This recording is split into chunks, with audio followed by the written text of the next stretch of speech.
विगत 10 तारीख की रात में एक मामला हुआ था हमारे पत्रकार साथी अमित भारती के साथ, जो दी समाचार टाइम्स के रिपोर्टर हैं गोरखपुर के अंदर।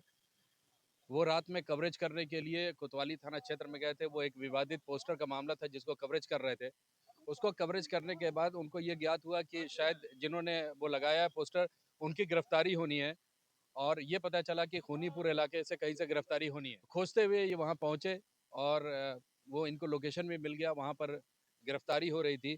ये बाहर से खड़े होकर के पूरा विजुअल बना रहे थे। इसी बीच सीओ कोतवाली ने ऑर्डर किया अपने मातहतों को कि जो लोग भी यहाँ पर वीडियो बना रहे हैं, उनके मोबाइल को ले लिया जाए, ज़ब्त कर लिया जाए। उस क्रम में हमारे पत्रकार साथी का भी मोबाइल लेकर के ज़ब्त किया। हालाँकि उन्होंने कई मर्तबा बताया कि हम पत्रकार हैं, उन्होंने अपनी आइडेंटिटी भी दिखाने की कोशिश की, लेकिन कोई नहीं सुना और उनको लेकर के मोबाइल लेकर के कोतवाली की तरफ चले गए। और लगातार संपर्क स्थापित करने पर पता नहीं चल रहा था कि कहाँ गया है। आधे घंटे के बाद किसी दूसरे साथी पत्रकार वहाँ पहुँचे जिनको सूचना मिली। उसके बाद लगातार खोजबीन हो रहा था। तकरीबन ढाई घंटे के बाद 12:30-1 बजे का वक़्त रहा होगा। इनको बुलाया गया कोतवाली के अंदर। जो चौकी इंचार्ज हैं आपके दुर्गाबाड़ी के, उन्होंने इनको बुलाया। बुलाने के बाद इनके मोबाइल में बायोमेट्रिक लॉक लगा हुआ था। उस लॉक को उन्होंने खुलवाया। खुलवाने के बाद वो पर्टिकुलर फुटेज को उन्होंने डिलीट करवाया कि जो गिरफ्तारी के वक़्त की जो फुटेज थी उसको डिलीट करवाया। सवाल ये है कि अगर किसी पत्रकार के साथ अगर वो पत्रकारिता कर रहा है और निष्पक्ष वो रिकॉर्डिंग कर रहा है, तो क्या इस तरह का कृत्य सही है? जिसको लेकर के कहीं न कहीं जब हम लोगों ने चौकी इंचार्ज से संपर्क किया तो उन्होंने साफ डिनाई कर दिया कि मोबाइल हम लोगों ने नहीं लिया। लेकिन साथ में उनका ये भी ऑफिशियल स्टेटमेंट था कि हाँ, मोबाइल बरामद वहीं से हुआ और इनको हैंडओवर किया गया है।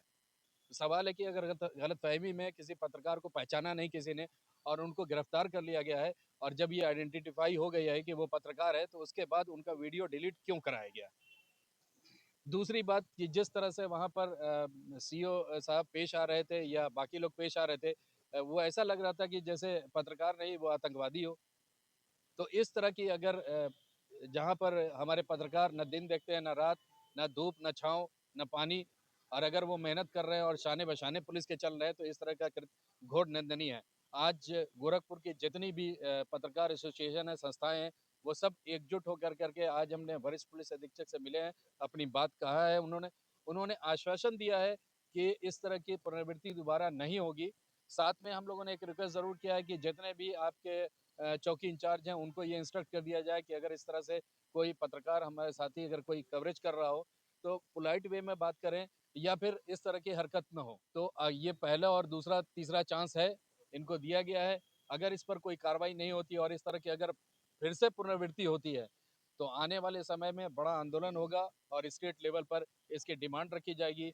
और फर्दर अगर इस तरह की पुनरावृत्ति होती है, जाने या अनजाने में, तो हम तो कहेंगे कि जो भी एसोसिएशन है वो साथ बैठे और कवरेज करना बंद कर दें।